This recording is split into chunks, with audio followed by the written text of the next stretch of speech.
Berlusconi Silvio, good friend. Thank you, Secretary General Angel Gurria. I have more to say about you in a minute. Thank you, Bernard Kouchner, for your hospitality and friendship. I congratulate my fellow prime ministers from Estonia and Slovenia, and say thank you to all the distinguished delegates who are here. That everyone here is familiar with the work of Karl Marx. And as representatives of the world's leading free economies, you know that he didn't always get it right. Because nothing has been more important for our common prosperity than the power of free markets. But I'm not sure that many of you are familiar with another famous Marx, Groucho Marx. He was the Jewish-American comedian who once said that he would refuse to join any club that would have him as a member. Well, that Marx was also wrong, because we in Israel are deeply honored by your invitation to join this club, the OECD. We see this not only as a recognition of what we've achieved, but as a vote of confidence in our ability to continue to make achievements in the year to come. We're very grateful to you, Angel, for the superb work that you and your professional staff have done. We've had to answer a lot of questions and to undergo a lot of examinations, and they have proved extremely useful to us. But you have also shepherded this process professionally, with brilliance and utter integrity, and I want to thank you for that. I want to thank each and every one of the countries that voted for our accession.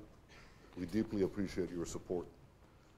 I also want to thank the previous Israeli prime ministers, finance ministers, and other ministers who helped reform Israel's economy over the years. The need for reform never ends. It doesn't end, it doesn't end in a business. You can't stop improving your efficiency, your effectiveness of your products, of your services.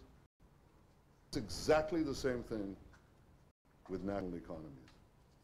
And it actually becomes even more necessary in the international global economy. We cannot escape reforms.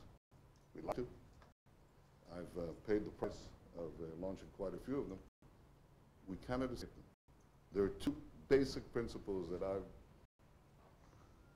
unfortunately discovered. One is you can't live above your means, and somehow spending has to be in line with income. For national economies, as for private businesses, for households, you always have to pay the piper at the end. And second is you've got to increase competitiveness. You've got to make competition enabling reforms. We have done both. We now have a per capita income of roughly $30,000. And we've grown from 2004 to the crisis at about 5% a year. And we intend to continue to grow at 5% a year, but we're going to have to honor these two principles. It might take us a little while to climb back, but this is our goal. Here with me today are ministers who are helping me and my government to achieve these goals. Finance Minister Yuval Steinitz, our Minister of Industry Benjamin Fuad Ben Eliezer, and his Deputy Minister Orit Noked. I want to use this opportunity also to thank warmly our central bank governor, Stanley Fischer. Over the years, I made many difficult decisions affecting our economy. But the easiest decision I ever made was asking Stanley Fischer to head the Bank of Israel. And to my utter shock and amazement, he agreed. And his service has been invaluable. I also want to take this opportunity to thank my wife, Sarah, and my two boys who bore the brunt of my absences during my tenure as finance minister. But those who deserve the greatest credit for this historic achievement are the citizens of Israel. We're an ancient people who established, reestablished what is still a young country, little more than 6 decades ago. We possess hardly any natural resources. Our great assets are the brains, drive, and ingenuity of our people.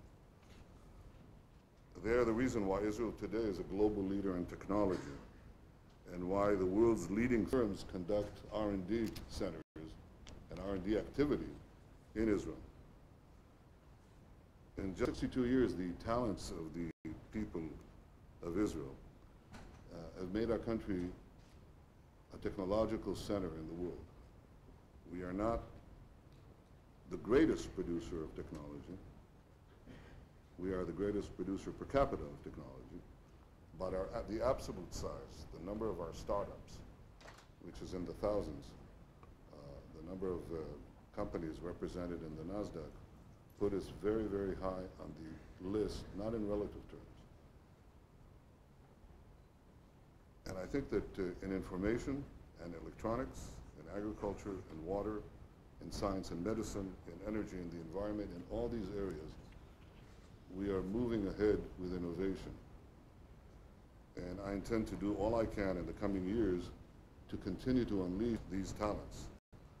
The more we continue to free up Israel's economy with the right amount of regulation, you don't want too little and you don't want too much, and that's a very, very hard decision which we could benefit from the collective experience around this table. This is perhaps the hardest decision. Other decisions are conceptually easy but politically hard to do, like controlling your costs or making the reforms that I talked about. Regulation is intellectually, I think, the most challenging task. And this is something where the collective experience here could be of enormous benefit, certainly to our country and to our thinking. And the more we continue to remove barriers to competition, the more I believe that our economy will thrive and our people will prosper. We look forward to sharing with you our own expertise in innovation and R&D, certainly, but also in immigration absorption and in water conservation, in brain research, in miniature satellites, in nanotechnology, you name it. We have a great burst of innovation and research in many, many areas.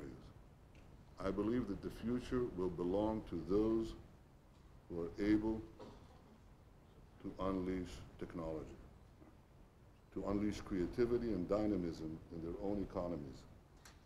This is true of all countries, but I believe it's particularly true of developed countries.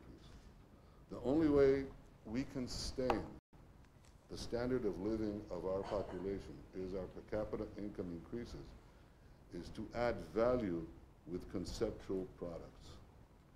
The ability to give additional value to the products and services we produce.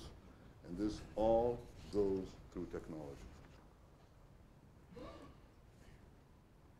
I think that we can share our experiences and be well poised for that journey. And I think that the accession of Israel to the OECD is an important watershed. It certainly is for us in Israel. It's highly, highly appreciated. But I believe that it might be useful also for the OECD. So ladies and gentlemen, both Karl Marx and Groucho Marx had it wrong. Free markets are not destined to the dustbin of history. They have been and will continue to be the wave of the future. And I can think of very few clubs that Israel would rather join in this prestigious organization. So on behalf of my government and on behalf of the citizens of Israel, we warmly accept your invitation to join the OECD. Thank you.